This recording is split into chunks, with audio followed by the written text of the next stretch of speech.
They like to come in and snuggle with me. We watch a movie or something. And then we started all sleeping together. It's like, Mom, where were you? Like, oh, I was in Liv's room. Like, oh, why were you in Liv's room? Like, I slept down there last night. Oh, okay. And then it just becomes normal. Yeah, they adapted to it very quick. Started knocking on the door at 6 a.m, wanting Cheerios or whatever. Welcome to the Open Bedroom Podcast. I'm your host, Jennifer Kalo. Welcome to conversations about open relationships, online dating, conscious uncoupling, and creating the relationship that truly aligns for you. This is episode number 123, We Only Date Unicorns, Part 2. If you have not already listened to Part 1, why don't you go ahead and stop this recording, go back one previous episode to episode 122 with Liv, Josh, and Char, where we discuss how all 6 of us have thruples and how we live in a world designed for 2 people. It's a really interesting conversation where we talk about kids and work, and do we talk about being at work and what it's like to be a throuple out in the world. So I hope you guys really enjoy this part 2. Sounds like you all 3 have external jobs. I do. Do you have employers do they know that you're in a throuple? I try not to make a point of it. Like if the conversation is geared towards that direction, I am pretty open. Like some of my colleagues know I have a husband and some know I have a wife because that's how I refer to them. I don't want to call them boyfriend, girlfriend because I feel I'm not at that age anymore.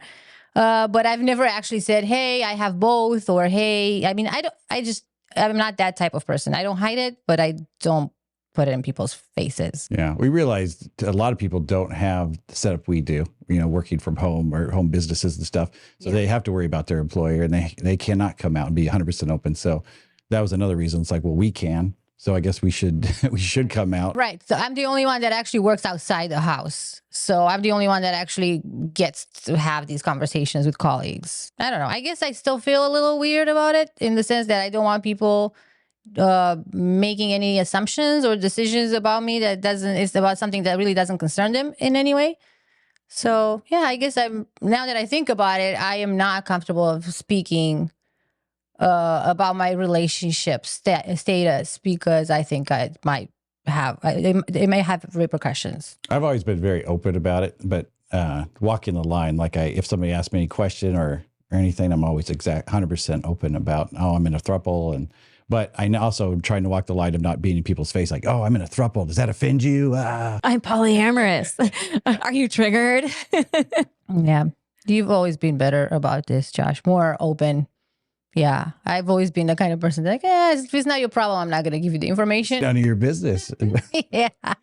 But at the same time, like Josh was touching on a second ago, because we are in positions where our careers aren't jeopardized and, like we're not concerned about custody issues or anything like that. Like I know if somebody's divorced, especially or have, really other things where they are considered about losing custody of their children, like this is not something where you really can be out. So because we are in a position where that's not the case for any of us, it was part of our motivator. Like, okay, we know there's got to be other people out there like us, and they need voices that can start trying to make this more normalized and accepted. So here we are. Same for me. And that's where I go back to purpose, right? When you create this life on purpose and then you realize, now I kind of feel like I have an obligation. I have this stage that I've created and I'm living in this very, alternative way that people are really curious about. And I'm sure you guys are the same as me. And this is really interesting. I want to hear about more people that are living in this way that you're living and the way that I'm living and the way that just being open in the world is. And the more that we can talk about it and be free, the more it's going to normalize. And then we don't have to hide. We don't have to be at work and worried that we're going to get fired.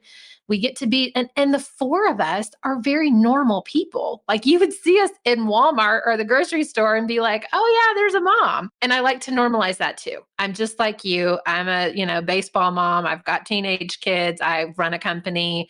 I can have a conversation with you and you can understand what I'm saying. Come join us if you want to, if it's for you, don't be scared. Exactly. I think one of the good things that came out of COVID is everybody got stuck at home for a long time, and they were like, with all this extra free time, they're like, who am I and what do I want out of life? And because there was just this huge surge of people coming out as polyamorous after that. And that's the story we hear over and over again from people. He's like, oh, we started dating this woman in 2020. You're like, oh, I'm starting to hear this on repeat a lot. And I think with, the explosion, but everybody's still being very closeted about it. So it's like, all right, let's catch this up, but let's catch the laws up and let's get some protections in place so people can be who they are. To circle back to something you said earlier, Jen, about you have 3 partners. I'm curious what your dynamic is. Do any of your other partners know each other? Like, are you parallel? Are you kitchen table? I feel like we're trying to be kitchen table. They all know about each other. Some of them have met each other, and which is really fun. So I do a bi-weekly yoga and margarita night. The yoga studio. I like that. I'm in. You 3 are invited anytime if you want to come to Arkansas. It's Monday night. So we do yoga together, and then we walk over on the trail to go have margaritas and eat Mexican food. And it is the most fun girls' night. And everyone is in an open relationship. So we talk about sex, and we talk about our partners, and we talk about this thing we're stuck on, or like who has the best sex toy, or whatever we want to talk about while we're having margaritas. And it's really funny. I looked up one day and I was like, I have slept with over half this table. And a lot of them have slept with each other. It was like the L word where they're drawing on the whiteboard and it's like, this one's connected to this one. It's connected to this one. And my heart was so full realizing that we all get along. We all really like each other. We're all really into the same stuff. And my 2 partners sat by each other. And then my ex-girlfriend sat by one of them. And it was just so normal and beautiful. And it gives me hope that as I continue to progress in being open and in my friend group and with my partners, that's the kind of future that I'm building for myself, that when the kids do leave and I do want to go build my commune, I'm just going to invite them to all come live with me. Do you drink the margaritas before the yoga or after? After. So we do a yoga class where like about 3/4 of the way in, you're praying for it to be done, and all I can think of is the margaritas to get me through. I'm like, I just 15 more minutes of this, We do it the other way around. Yeah. When you took me to yoga, we drank the margarita. We first moved to Texas. We drove out to San Antonio and we ate barbecue, first Texas barbecue across from the Alamo. And I had this beef rib that was $100. I felt so sick after eating this thing. And I drank this ginormous, one of those tall, like Vegas style margaritas, a yard of margarita. And then we went and did cave yoga inside a cave. I was so miserable. It was like the worst thing I've ever done. First of all, he did it for me because he's not into yoga. He wanted to surprise me. So he found this amazing class in a cave. And it was so cool. But we had barbecue before and we drank margaritas. And throughout the yoga class, I could hear him like making sounds like he was not feeling well. Yeah. The rules for yoga are the same as the rules for sex. You never eat a giant meal before you go do yoga. No onion pizza or anything. Oh, God. Yeah, it sounds like you have the right dynamic there, Jen. Yes. So to circle back to the why we prefer dating unicorns, I think we all kind of covered why that works for us. But what are some reasons or dynamics where this might be a good fit for people, like in general? If one of the partners is like, if the male is straight, you can't really bring another male. And if we're talking about threesomes, everybody wants to have the threesomes, right?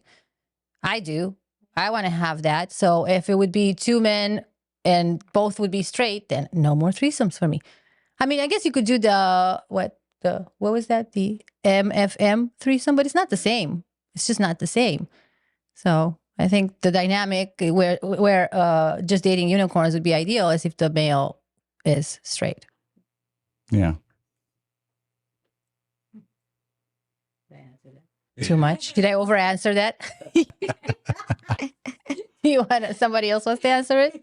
Well, some women want that. That's the fantasy. 2 men at the same time. Yeah, but but in my opinion, like if there's what kind of threesome is it if it's like kind of like the V thing?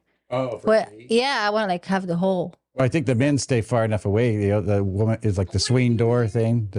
Yeah, I get. They call that sex move the gate. I'm not gonna put this on the podcast. You wouldn't believe what they edit out of it. They always edit my best stuff.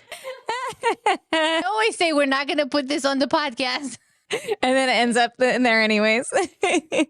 No, okay, yeah, you're right. So you could do MFM. I think I was thinking more like relationship wise. Oh, okay. I thought you were meant just for NSA. I wasn't just thinking. You're right. I kind of started with the threesome, but I'm thinking if I am to have a throuple or V type of relationship, for me, ideally, is if I connect with people, because I am very sexual, I connect with people through sex. And if I would be straight and you would be straight, I think there would be a lack of connection between you and I when there would be a threesome.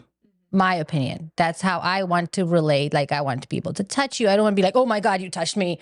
No, I would not feel comfortable. So I think like in that dynamic. What were you talking about the other day? It's like if it's a male, female, male, but the males are straight. And then what if they accidentally cross swords? Right. Then disaster, right? The threesome is ruined. That's when the threesome ended. It's ruined. I know. So if I am to have a threesome, I want it to be with people that are very comfortable with each other. So therefore, it needs to be some level of bisexuality between the partners that are the same sex, in my opinion. Or at the very least, like voyeurism on the part of the person that's not bisexual. Yeah. What do you think, Jen? The V's that I've done with Scott, maybe the woman is just bi-curious and she hasn't really explored yet. So there might be like light touching between her and I, or maybe some kissing, but there's no going down on anybody.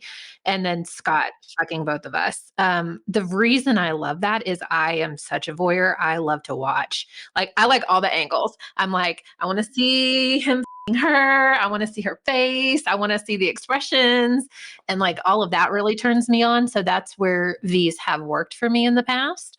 Moving forward, we've decided we really want to find women that are attracted to both of us and want both of us, and women that are pretty mature in their bisexuality. So they're not afraid to go down on you. They know what to do. Maybe there's a strap-on involved. And that really makes the threesomes, to me, a little bit more fun than just the V. Right. So pretty much what I was saying, it's nice once in a while to do a completely FMF or, the other way around, but like you want to have that connection. Yeah. I think from the swinger side, when I hear people say we only couple swap, usually it's same room couple swap. The reason for that is they want to enjoy the sexual experience of swapping and still being in the room, but them not having the ability to get attached to the other person, right? It's like you can't have any feelings. And so I've always found that really fascinating with swingers, where they say, like, I've had clients that have said, well, if he catches feelings, it's over. And I'm like, how do you not catch feelings? I have a real problem with that. Well, I just realized now when I was talking about the threesome and the relationship that I'm really kind of combining the idea of sex and romance into one. Apparently my brain cannot think past that, because I'm thinking, yeah, I want to have the connection, and I'm not just thinking sexually. So therefore I wanted bisexuality of, everybody to be sexually attracted to each other, because otherwise how can you ever have a relationship if you're not going to be that way? Yeah, that's interesting. You touch on couple swapping, and there are a lot of people that have that as a rule. And I find it interesting that that's not as demonized as that we only relationship with unicorns, because that's also it's a very similar dynamic. Yeah. It's like, it's telling you right up front, like, we're closed off to having a relationship separately from what we have here. Yeah. It's another thing we always say too. It's like, why is cheating isn't as demonized? That's like expected, but poly is very demonized. It's like, oh, you want to have a relationship with more than one person. What's wrong with you, freak? Yeah. Slut. That is a great point. And also about the couples having sex in the same. So before I met Josh, I was in a non-monogamous relationship, and I avoided dating as a couple with my husband at the time. Because of that reason, I thought I thought just not having the one-on-one time with the other person, it didn't give me the same satisfaction in the relationship with them. So just being as a couple all the time, it didn't feel right. It felt like we're just there for sex. We're just there to get our kink on and just get out of there. So it's the same with a unicorn or two people or whatever dynamic it is. If you're just gonna do things like that, then that's where the bad part of it like comes in, when you're treating this other person or these other people as an object to satisfy your desire. Unless the other person wants to be an object. We do not kink shame. Yeah, I think that's kind of the whole point of this whole episode is to do what's right for you. Like, just because other people look down on it doesn't mean that it's not still a perfectly okay, acceptable thing, as long as all parties involved are on the same page with what's on the table here, right? Exactly. Jennifer, you're a relationship coach. Have you ever worked with a throuple before? No. What is most of your clients? What does that look like? Their relationship structures, I mean. So they're 45 to 65. They have been married 20 plus years. And they're like, we want to open our relationship and we're terrified. Can you give us a 101 of what are all the different dynamics? What can we have? How do we not blow up our relationship? How do we hit on someone? How do we get a girlfriend? How do we, whatever. And so I do a lot of that, as well as swingers also tend to come to me, and it's usually because, well, that's not true. Swingers and poly people come to me, but a lot of times it's because there's an issue in their relationship. We started out with this one dynamic where we were dating together, and now we're dating separately, and now there's massive jealousy, and my nervous system is all out of whack, and I don't know how to bring our marriage back together. Can you help us create some sort of procedures or some things that we can do? Like, how can we create a new dynamic together? And so one of the things I wanted to say as I've been listening to the last few minutes is, I feel like as our consciousness evolves, especially in this space, we start to realize that these boxes, even of being open, they don't necessarily work anymore. That just being a swinger, just being poly, or just being a throuple, or just being a whatever.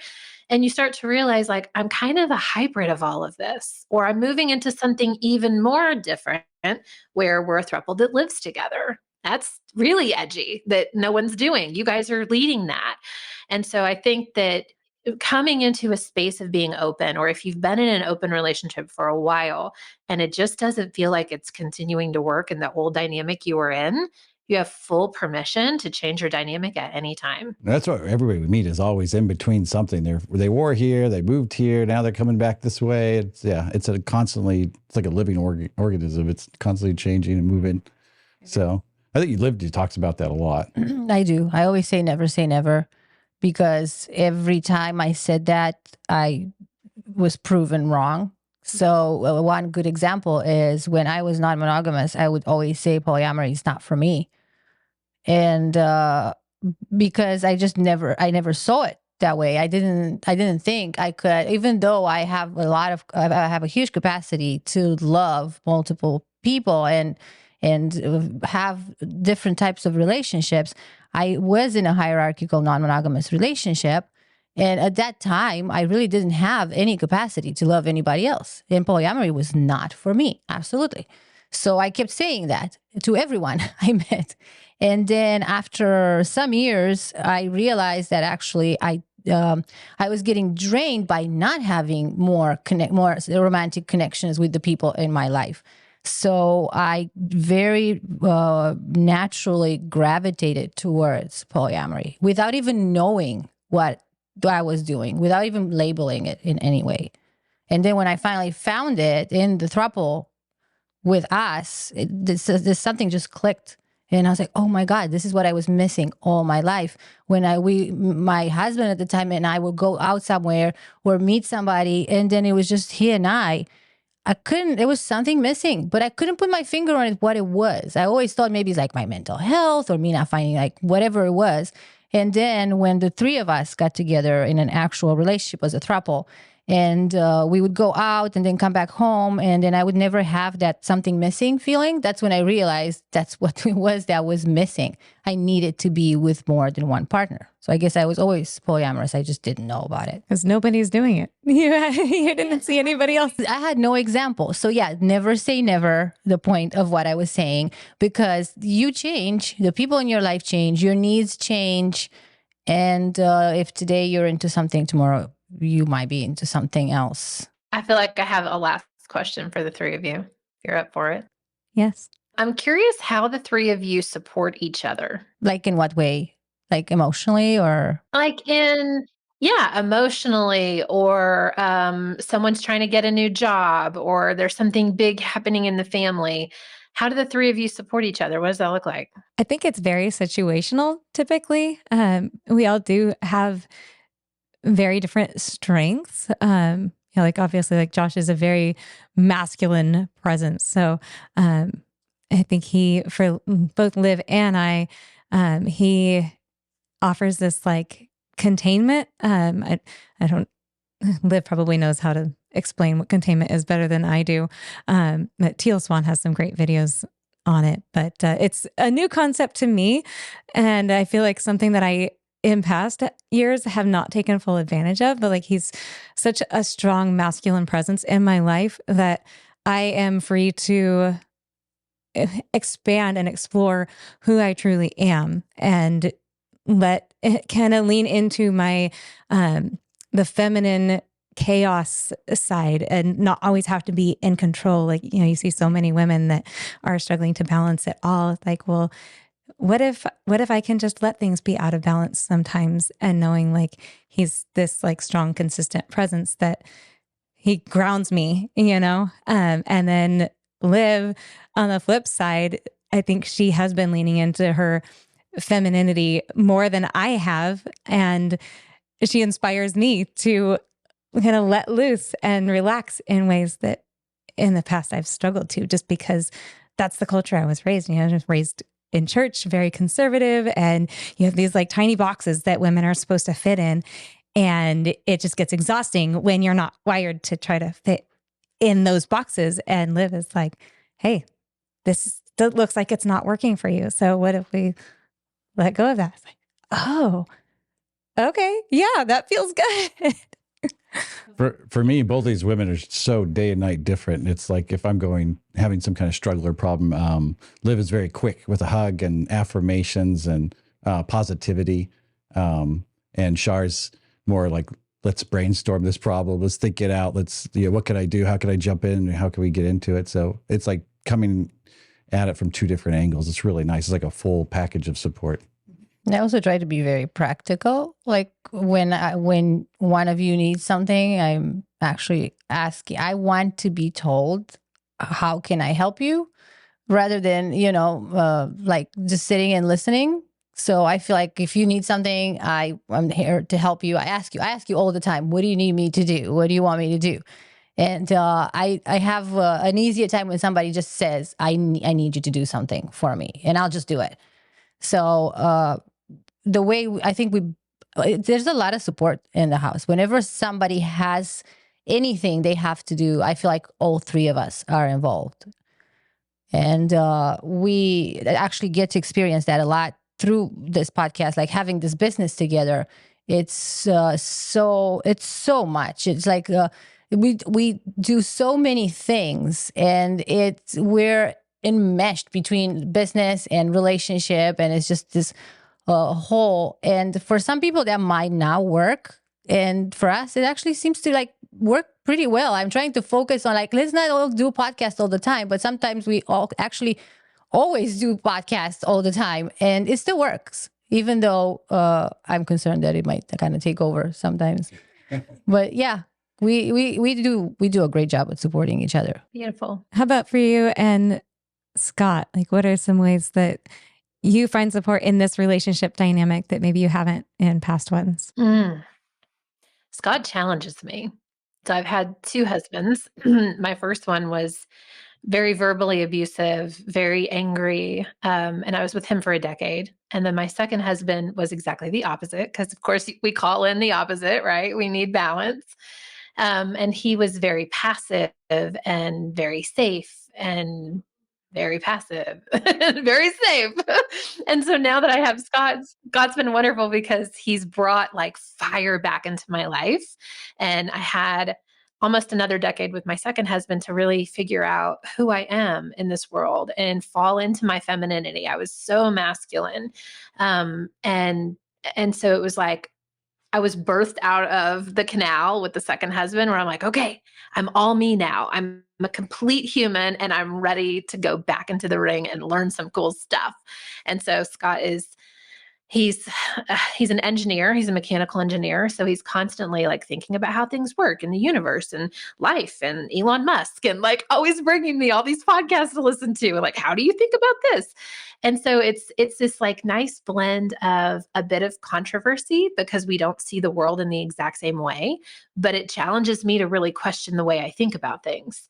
And then being wrapped in this like envelopment of open relationship and safety and security in that. Plus he's very masculine as well. He's a lot like Josh, like just very grounded in his masculinity.